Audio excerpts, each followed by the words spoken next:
goat, ewu, goat, ewu, goat, ewu.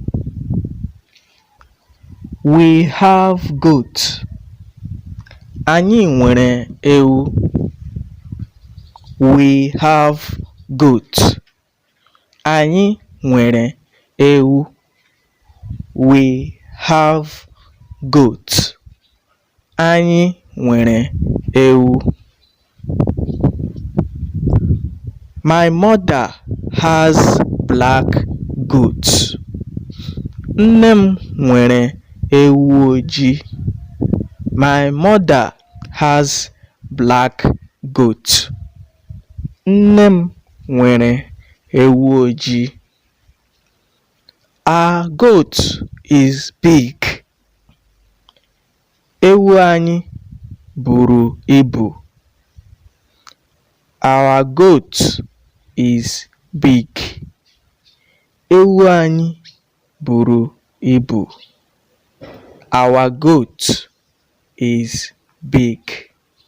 Ewu anyị buru ibu. Our goat eats grass. Ewu anyị na-ata ahịhịa. Our goat eats grass.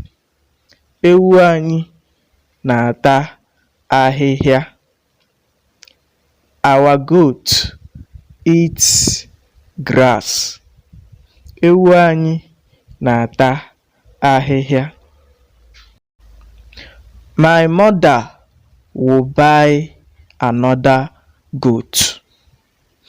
Nne m ga-ego ewu ọzọ. Our mother will buy another goat. Nne m ga-ego ewu ọzọ.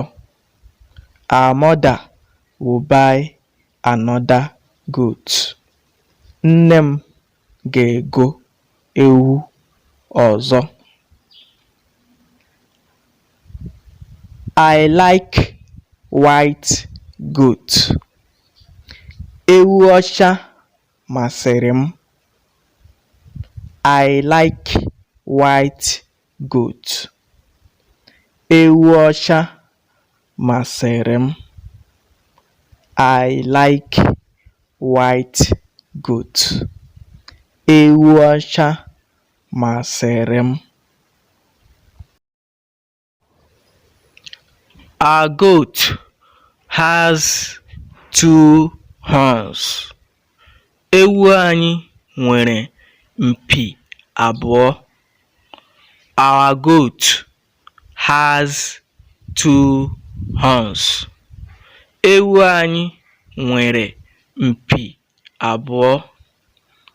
Our goat has two horns. Ewu anyị nwere mpi abụọ.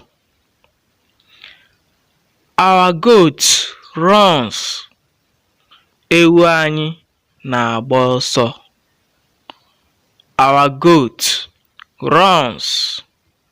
Ewu anyị na-agba ọsọ. Our goat runs. Ewu anyị na-agba ọsọ. Our goat loves sleeping. Ewu anyị hụrụ ihi ụra n'anya. Our goat loves sleeping. Ewu anyị hụrụ ihi ụra n'anya. Our goat loves sleeping. Ewu anyị hụrụ ihi ụra n'anya.